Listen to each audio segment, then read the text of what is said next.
Hello everyone, I am Darcy D, your virtual voice coach, and today we are going to be talking about vibrato. For some singers, it shows up naturally. For others, it disappears under pressure. And for many singers, it feels unpredictable. Too wide, too fast, too slow, or sometimes completely missing. In today's episode, we're going to take a look at why vibrato appears, why it disappears, and what singers can do to stabilize it. And toward the end, I'll briefly demonstrate a few exercises that we use inside the Virtual Voice Coach app to help singers find, keep, and control vibrato. Before we begin, if you enjoy this kind of training, please like the video, share it with other singers, and subscribe to the channel. It helps more singers find this kind of information, and it's good for me. Why vibrato matters. Vibrato is often misunderstood. Some singers think it's something you add to your voice, others think it's something you're born with. Neither is entirely true. Vibrato is actually the result of balance in your voice. Air and muscle is balanced, or breath and vocal cord. When these things coordinate properly, the pitch begins to oscillate naturally around the center or the fundamental frequency you're singing.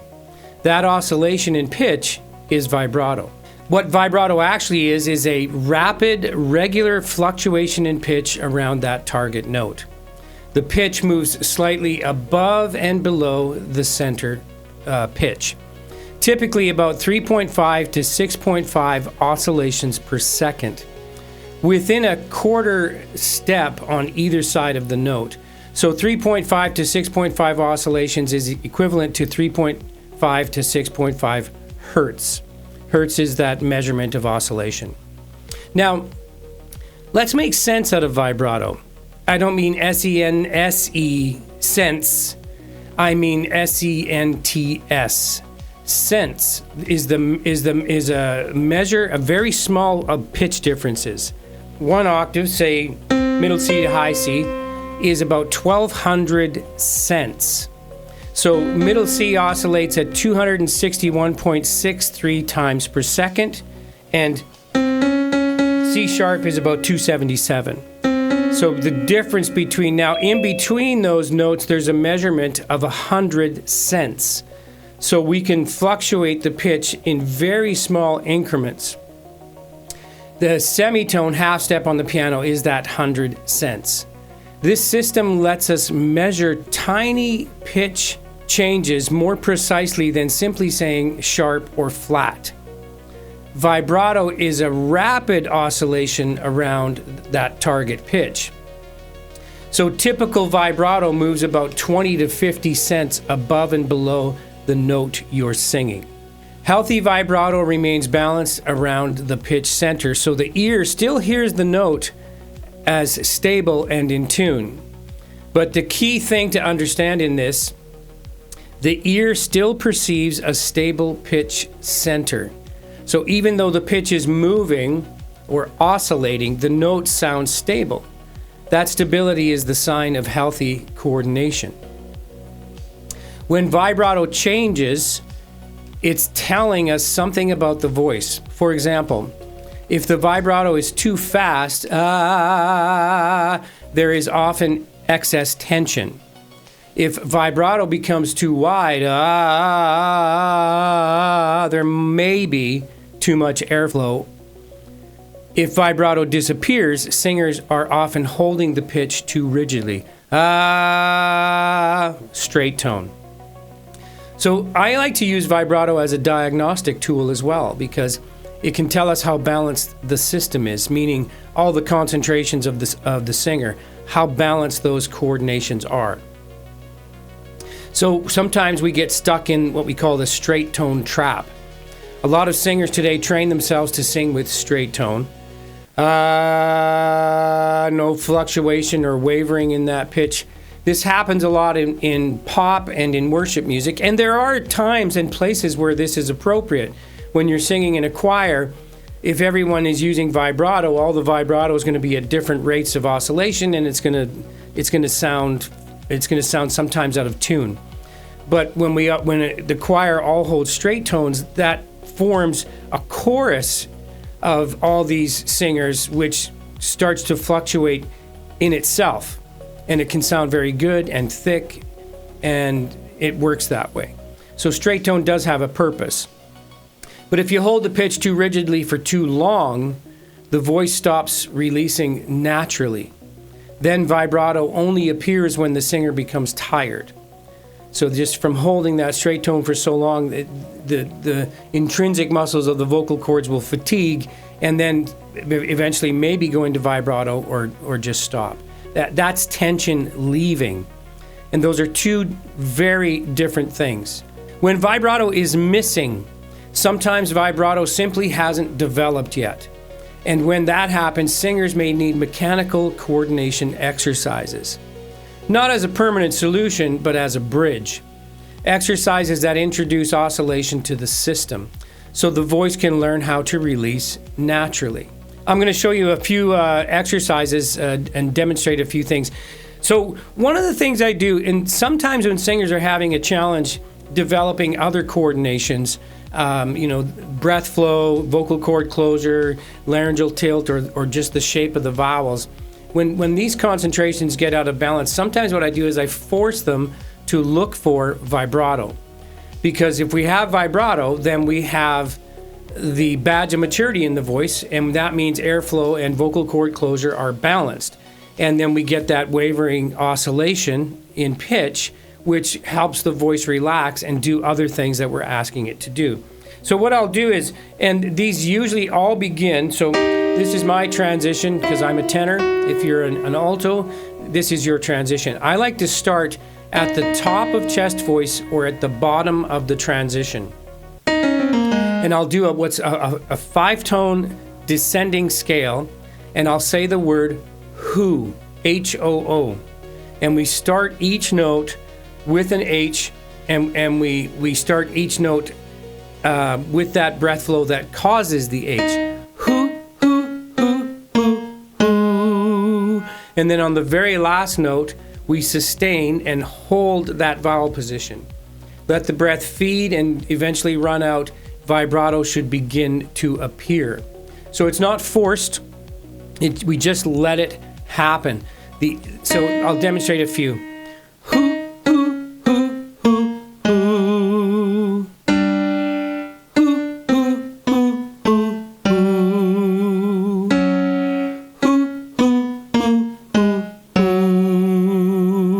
So on that last note, now if it's not coming for you and the vibrato doesn't appear, just hold the note a little bit longer.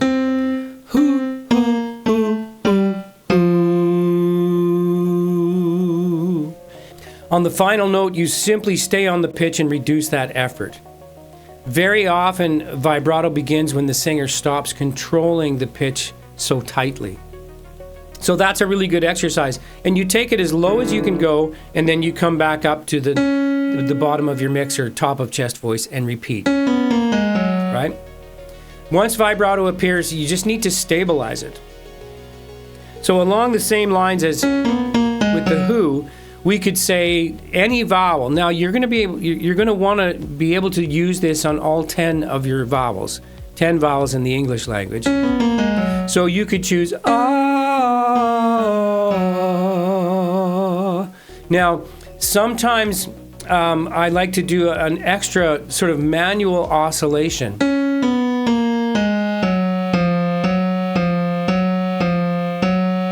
So then it's going to sound like this.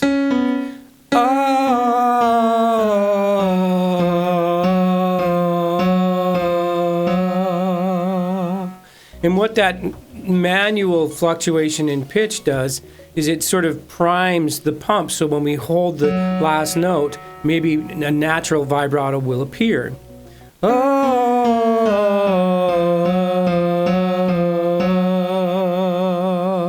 So you could start slow and then speed it up. And this helps the voice learn that vibrato is something you can allow, not force. So eventually, we should be able to control the vibrato and allow the vibrato, stabilize the vibrato, reintroduce the vibrato without tension.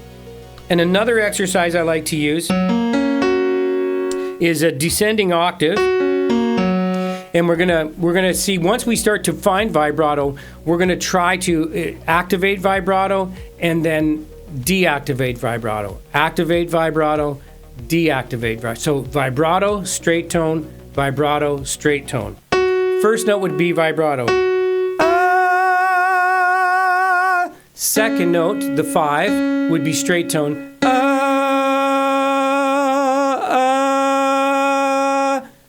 Vibrato. Ah. Straight tone. Ah. So the whole thing.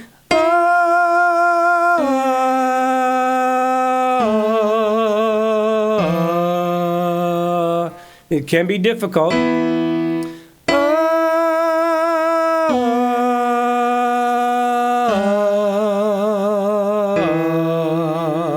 And you keep walking that down till eventually your voice just won't, it's too low. You stop when it becomes too low. And then you can flip it. You can do straight tone first. Vibrato, straight tone, vibrato. And the key is to not move until you find the position you're looking for. So if you start with vibrato, as soon as you find vibrato, move. Straight tone, as soon as you find straight tone, move. Right? So eventually you can do it a little swifter and perhaps you won't run out of breath.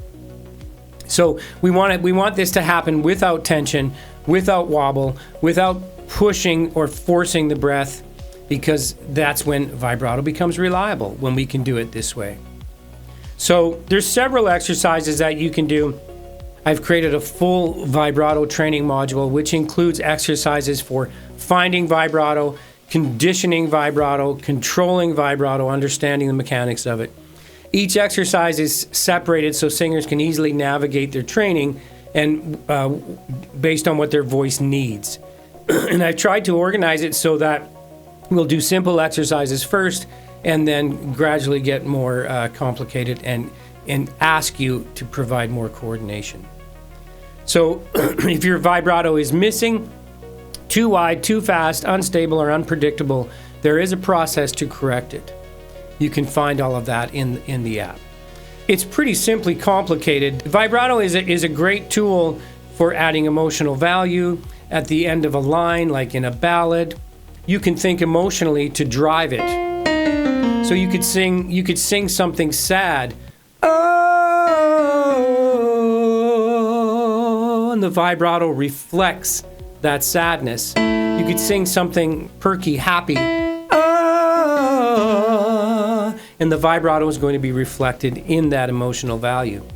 So really what triggers vibrato after we learn to mechanically control it, speed it up, slow it down, what triggers it is emotion. And it's in that emotional value that we can trigger what the lyrical content means. And so that's where indeed it becomes a stylistic tool. I talk about vibrato showing up naturally as we run out of breath. Our goal is to access our vibrato at any given time. Is that correct? Yes, it is.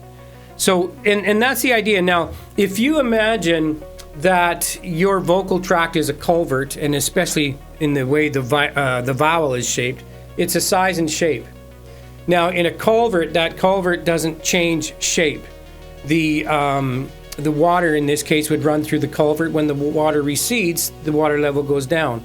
If you imagine that the culvert is your vocal tract and vowel shape, and that the breath is what flows through the culvert, when you start your breath,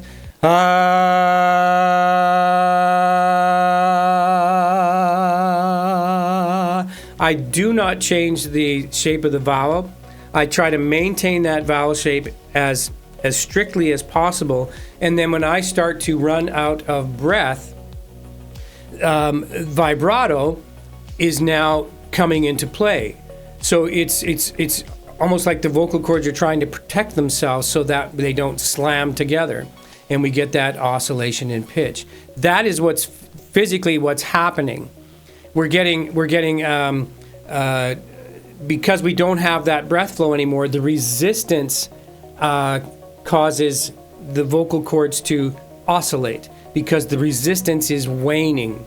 We don't have that breath flow now coming up against the vocal cords, helping them to open and close at the rate, the pitch.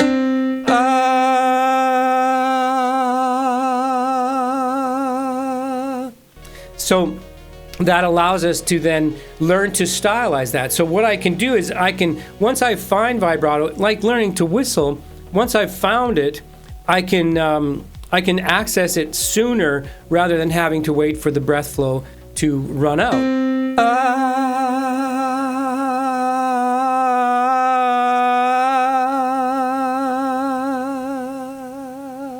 And I can almost maintain it until I've completely run out of breath.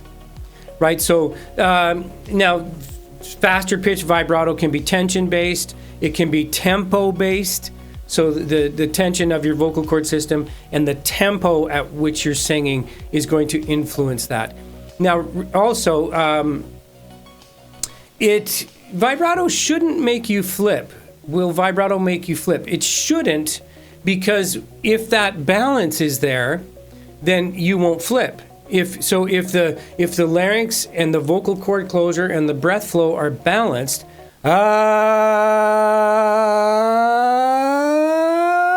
typically flip happens when the larynx is allowed to lift. So if it's not allowed to lift, going for vibrato shouldn't make it flip. Although it can, if you don't have control over the position or tilt of that larynx. Another question, how does vibrato differ in chest voice, head voice? Is any jaw movement or positioning helpful? Yes, of course. The thing about vibrato is it is easily attained in chest voice. We have larger vibrating mass of the vocal cord system oscillating at a slower rate. So the lower you sing, the slower the vibration rate, and the more breath you move.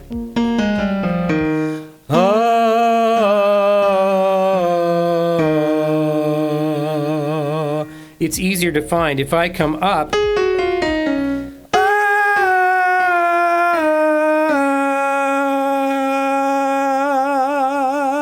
it's a little more difficult to find upstairs. The vocal cords get smaller, more natural tension, and if we sing high enough, the cartilage is enabled, and that's just tension. It's like the high note of a piano. Ting! It doesn't want to oscillate as freely. It's not that vibrato can't be used in head voice, Yeah! It's just, at the beginning, it might feel a little more difficult to access. Make sense? Everybody answer. Okay. Another question. I almost feel like when I engage my core that the vibrato becomes more. It's like I can release loosely, no vibrato, and then as I add pressure to the core, it starts. Is that a fair observation? Actually, it's quite confusing. To be conscious of what I'm doing is fascinating. Okay, now here's the thing. Sometimes singers just don't or can't find vibrato. So we can do things to manually assist the body to experience that vibratory pattern that creates vibrato. And one of the ways to do it is to make a fist, put your fist at your belly button, and then put your hand on top of your fist and do the descending pattern, hold the last note.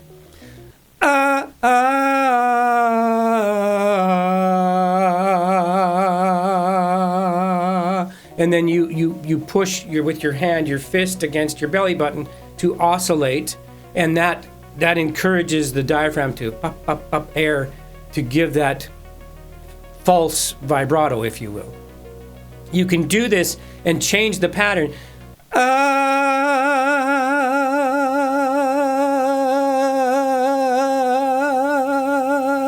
And then try to do it without your hands.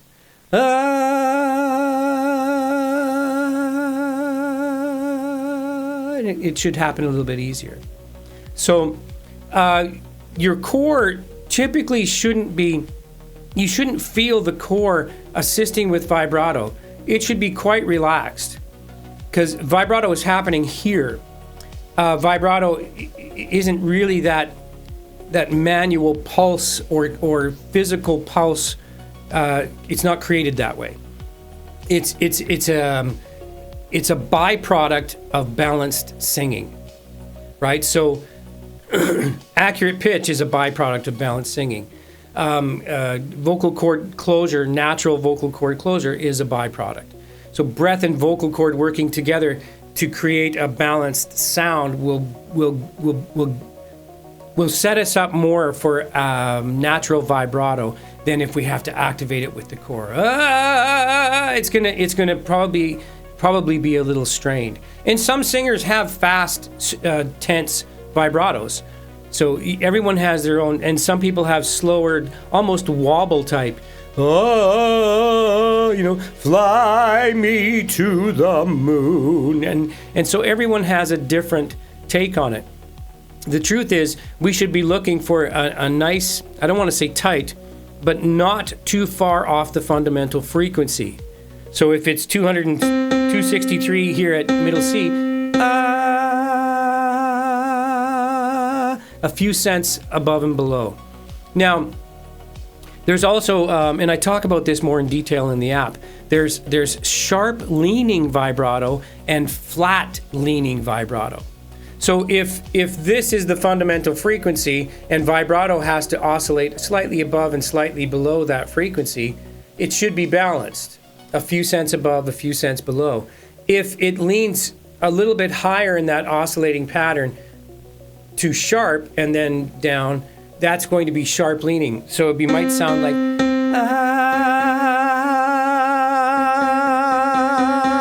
So we hear that C, that fundamental frequency, but it's leaning more towards C sharp, right? And flat would be just the opposite. It's going to start leaning to B, right? Instead of and I'm exaggerating so you can understand that.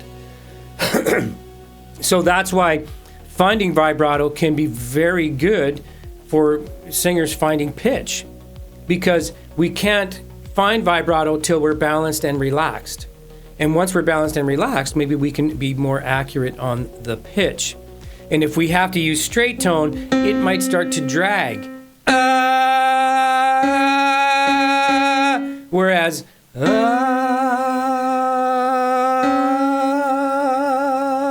it might feel easier to access vibrato that way. So perhaps I can use it as a measure. If I can easily do vibrato, maybe I'm more balanced. Definitely you're more balanced. Good days, bad days measure, yes, cool. Okay, you're hearing there is no real rule except mostly be relaxed. Yeah, I mean, there's a time and place to not be relaxed, and it's going to be an emotional value attached to the lyrical content. Because if you're a rock singer and you got to start, although that was still quite relaxed, it was a heavy resistance, right? And I've developed my voice to the point where I can resist this frequency without strain, right? But sometimes in pop, rock music, almost every genre, save, say, classical and opera, we have to bend the rules, and we have to sometimes be a little over aggressive. We have to sometimes strain, right? So in exercise, and this is the point of vocal training, everything we do is to be balanced. We don't want to flip. We don't want any strain. No strain, disconnect. I'm the broken record on this. This is my mantra. I wave this banner all day because we want to build our register from the lowest note we can secure to the highest we can secure in our register with no strain or disconnect. Then suddenly we get to style and we have to go into falsetto. That's flipping. So as exercisers, we're clinical, deliberate, and intentional. When we get to strain or flip, we restart or descend the scale. As singers, when we're telling stories, we break the rules. So we sing half right, sometimes half the time. So that's why sometimes we can use exercises like an octave repeat. I'll show you my piano. So when I'm going ma ma ma ma ma ma ma, I'm repeating on that top note. Sometimes that can help me secure the placement for the vibrato to appear directly after. If I'm going mum mum mum mum mum mum mum mum mum mum, no vibrato. So vibrato, badge of maturity, says yes, we have a balanced voice. Vibrato, stylistic tool, emotionally fed, right? So finding vibrato for some singers can be frustrating. I've worked with a lot of, I want to say primarily male singers who use the straight tone, the style of music they sing. You know, it's either angstful sort of pop punk, where there's not a lot of vibrato used. Lines are just sort of spewed out, brrt, brrt, brrt, and there's no real, even on sustained notes. It's just this held straight tone, wider vowels. Yes, squeezing the toothpaste. And what we want to do when we start seeking vibrato is we really need to back off, right? We just need to. It's very quiet. And we can, once we find it, we can come in a little bit more aggressive. And then as you bring it down,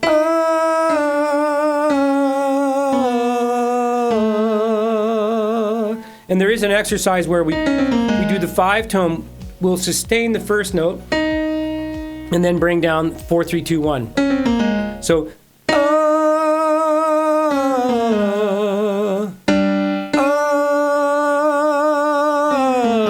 and we don't move till we find vibrato. And this is a little bit more of an advanced exercise because we're playing with that vibrato, no vibrato, vibrato in a moving pattern.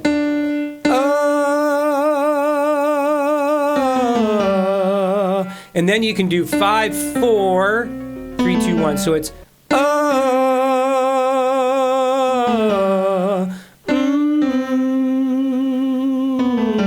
You can also use non-articulates like hung. So you don't have to use open vowels. You can have the air come out of your nose, activate the vocal cords, non-articulate, not really saying anything. This might help you find it faster because there's less opportunity for you to move too much breath or to force.